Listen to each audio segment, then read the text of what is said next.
So this next presentation, I mentioned earlier that Dr. George Kraft was with us in January when we had a meeting here, and he had put information together that's relative to Rome. And if you're familiar with George Kraft, some of us have come to know him very well. He's really a friend of the environment, a friend of the waters here in the state. He is a professor and department head at UW-Stevens Point, and pretty well known in the state of Wisconsin when it comes to hydrology.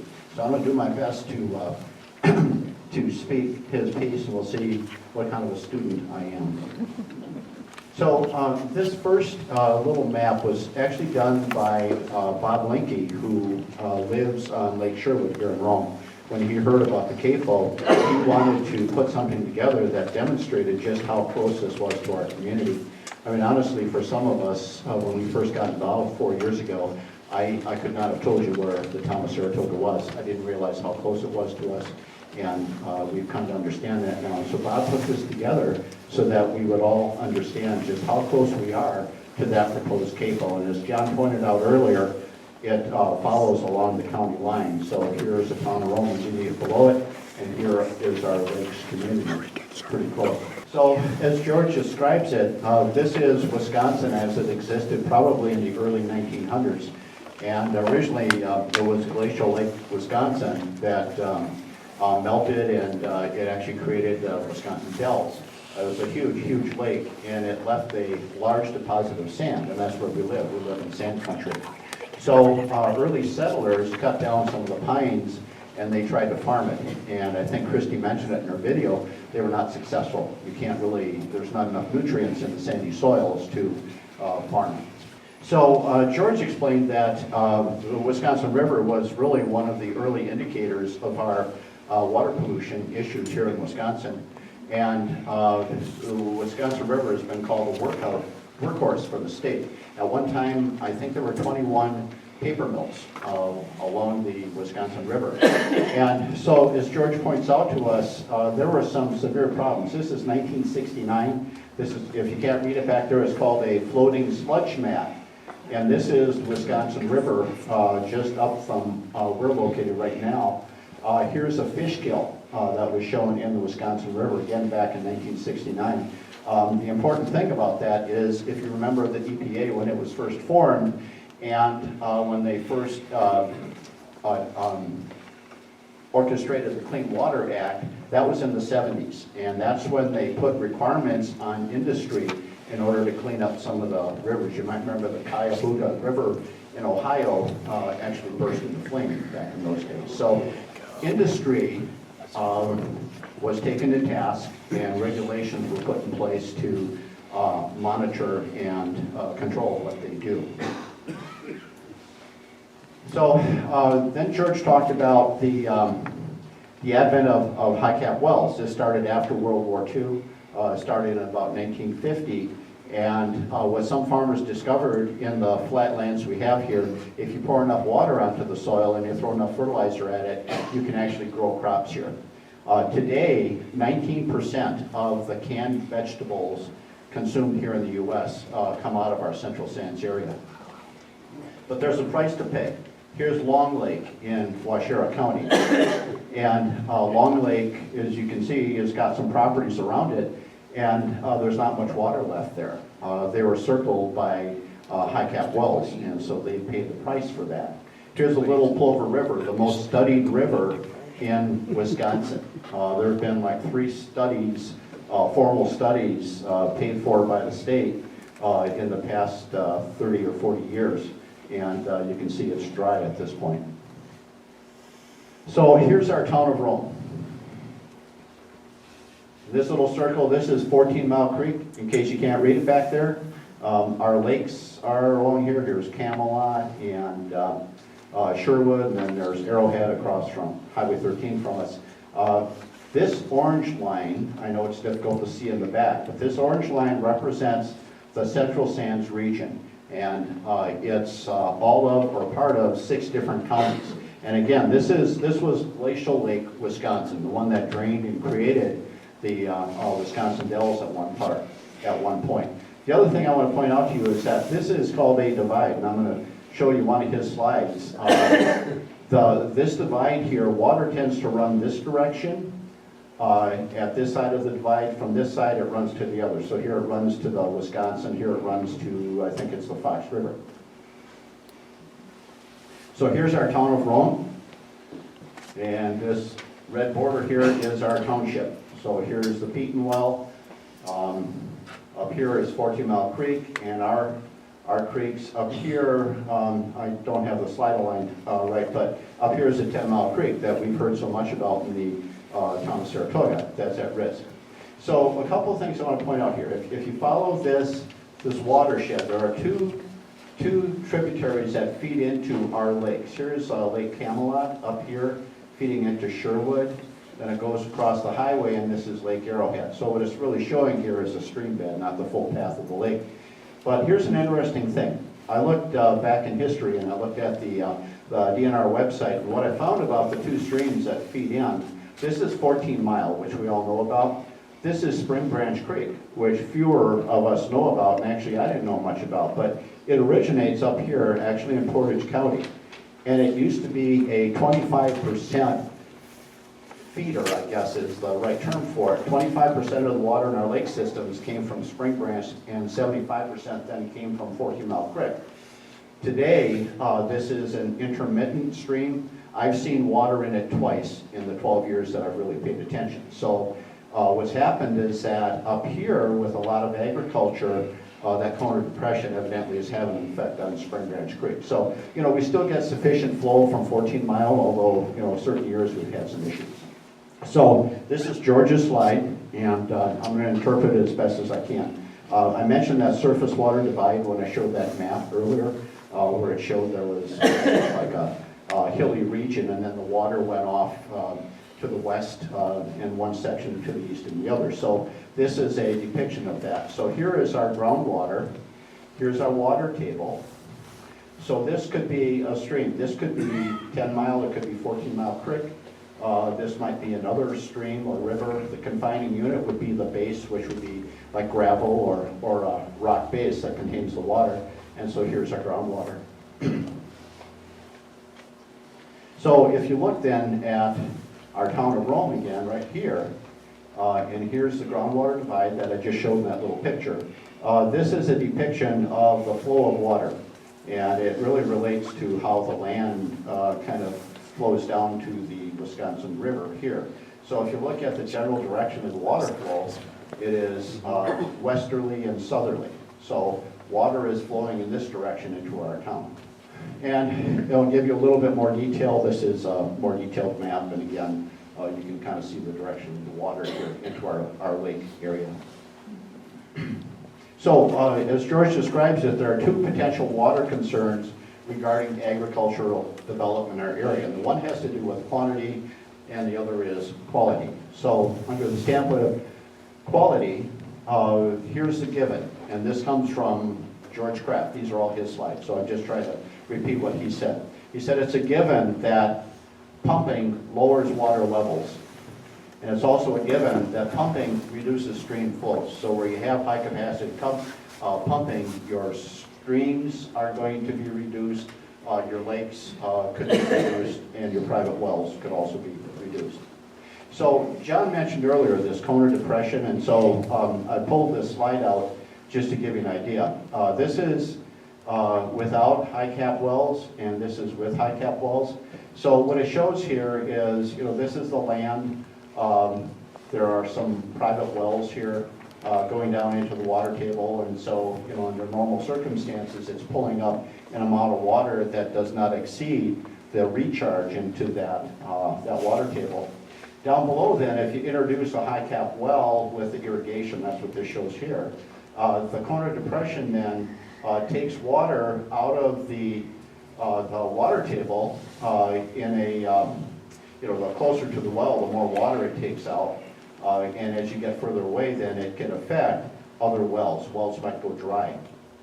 So, basically what this tells us is that with heavy pumping, we have a Corner Depression that within that Corner Depression can affect local wells and waterways. And the 3 Mile Corner Depression comes from a book written by Professor Robert Glennon, who was involved in, if you remember the Mecan River scenario back about 10, 12 years ago when Perrier wanted to come in and tap into that resource, and the citizens rose up and fought it. And Robert Glennon is both an attorney and a professor, and he came in and helped defend the people. And so in his book called Water Follies, he describes the Kona Depression as 3 miles. So I've asked a number of hydrologists about that, and I asked a hydrologist about a year ago. I said, well, how do you define the Kona Depression, and does it vary based on land conditions? And he said, well, certainly it does.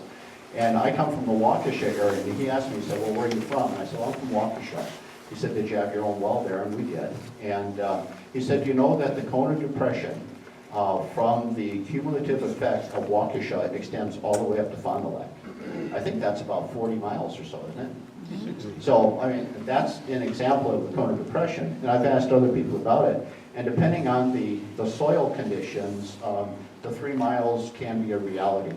In sandy soils, I was told recently, it can be even greater than 3 miles. So here's that picture again that I just showed you, but now it has this little body of water.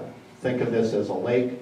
So under normal conditions, you've got a lake there. The lake, actually our lake levels are pretty much determined by the water table. So the height of the water table really is the height of our lakes, because water seeks its own level. So you have that groundwater divide, and so water is flowing this way to that stream, and then it goes to the east stream. So if you introduce a high cap well, as an example, if you put in a high cap well, it changes a couple of things. It changes the groundwater divide. The surface water divide, as George explains it to me, remains pretty much the same topographically, but the center point of the water, where it flows from one direction or to the other, changes based upon the amount of water drawn from a high cap well.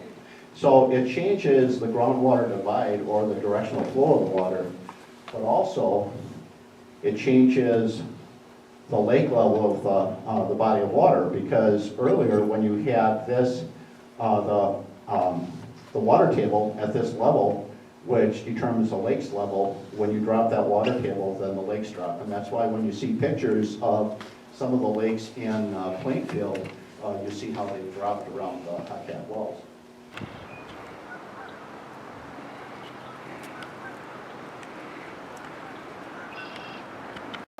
What lake is this again? Plainfield. Plainfield Lake. It's like just a little puddle now. It's just long. And they say that high capacity wells have no effect. So high cap wells. In 1950, there were 2 high cap wells in our Central Sands area. And again, where the red circle is, we're wholly a part of that Central Sands area. And this is Adams County, this is Wood County up here, and Washoe is over here, and Portage County up here. So in 1950, there were 2 high cap wells. Somebody had the vision that said, if I put in enough irrigation, I can grow crops in the sand. So in 1960, we're up to almost, 10 years later, we're up to almost 100 high cap wells. 1970, we're at almost 500 high cap wells. 1980, we're well over 1,000 high cap wells.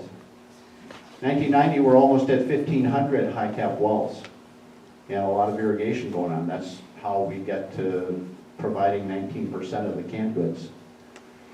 In the year 2000, 1,757 high cap wells. And if you look at this happens to be that dividing line where water flows this way towards the Fox, and then this way towards the Wisconsin.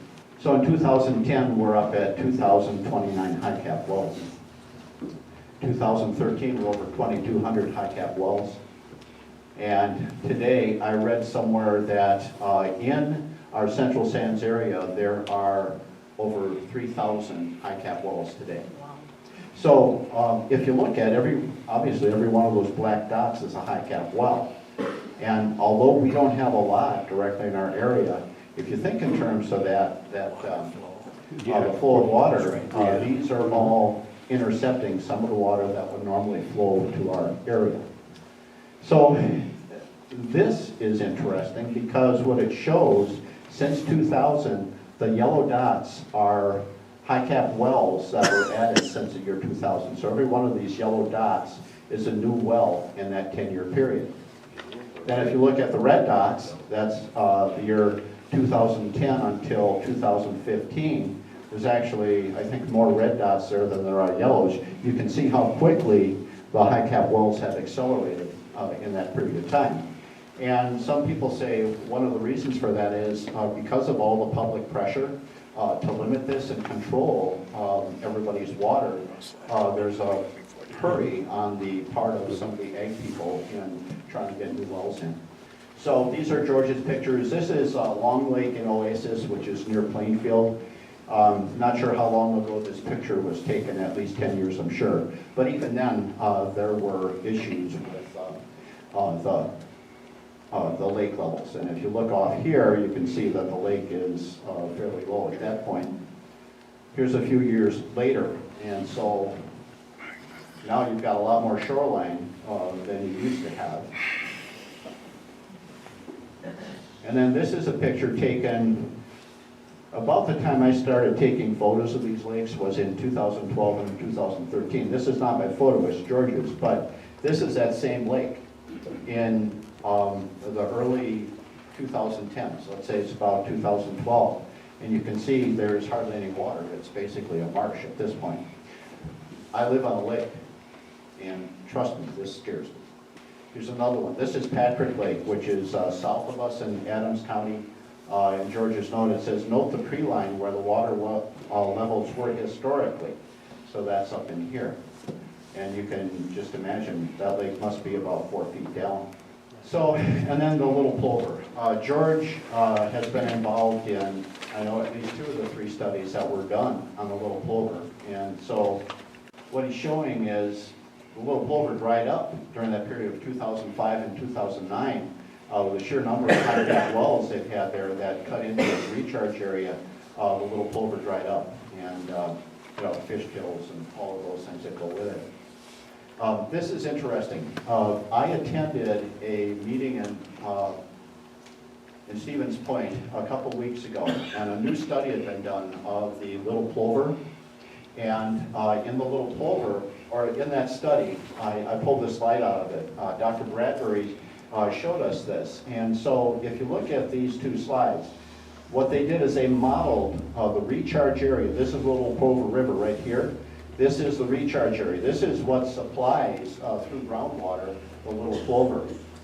And with the addition of all the high-cap wells, this dark area is the recharge area today of the Little Plover, and that's why the Little Plover is going down.